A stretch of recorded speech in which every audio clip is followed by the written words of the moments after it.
This is a really easy answer, but it's a hard story to tell because when I think about the interaction that's had the largest impact on me, my brain immediately goes to a guy named Christian Hetty.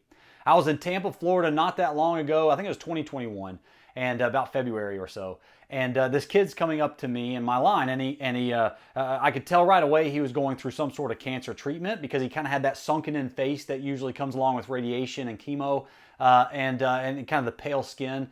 But what got me the hardest was he handed me a picture. And the picture was when he met me for the first time, the very last time that we were right there in Tampa. And he looked like just a completely different person, a different kid. And he was kind of chunky at that point, and of course he had a baseball cap on because he loved playing baseball, and so to see the toll and the transformation that cancer had taken on his body was really difficult. But I really became friends with Christian through that interaction, and it was a couple months after that we were going to be in Kansas City. Well, that's actually where Christian lived. And when we got there, though, it took me back because Christian got there at the beginning of the pit party, and at the end of the pit party, right, the pit party was closed. That time with Christian was very precious to me, just to get to hang out with him and to make TikTok videos together and to talk about the cool shoe collection he has, to talk about the Kansas City Chiefs, which was his favorite team, and like I said, just becoming buddies again and him being a normal kid. Well, a couple weeks later, he wanted to come to the very next event. He knew that life was getting a little bit short. His cancer treatments were not going well, and at that point, hospice started getting called in, and he started having those really difficult conversations with his family and his parents, and his mom shared with me that he asked her, "Is death going to hurt?" And I'm a dad of 3, and I cannot imagine being in that scenario. But what struck me the most in Christian's final weeks of life was that he spent the entire time using his platform, using the fact that people were listening to him, that he had their ears. He spent the entire time shining light on other people's stories and organizations out there that were pediatric cancer centric. He spent his final weeks trying to help other people.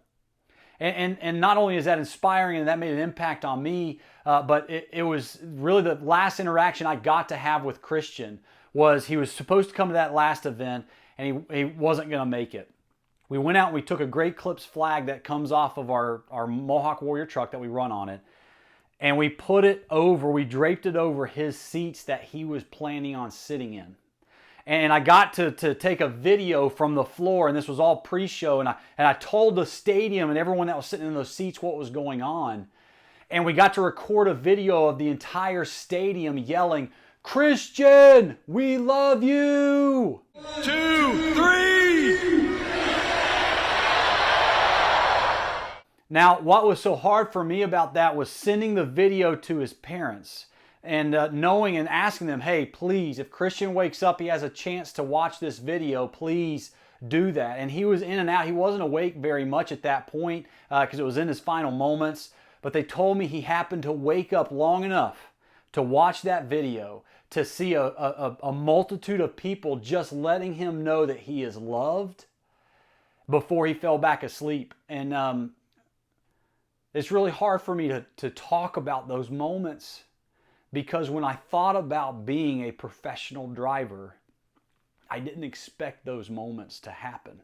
I didn't expect the pain that comes along with encouraging somebody and encouraging these kids going through treatment and just people that are fighting in life. I didn't expect to lose them. I want to fight in this life like Christian fought. I want to embody what it looks like to be a warrior just like he did.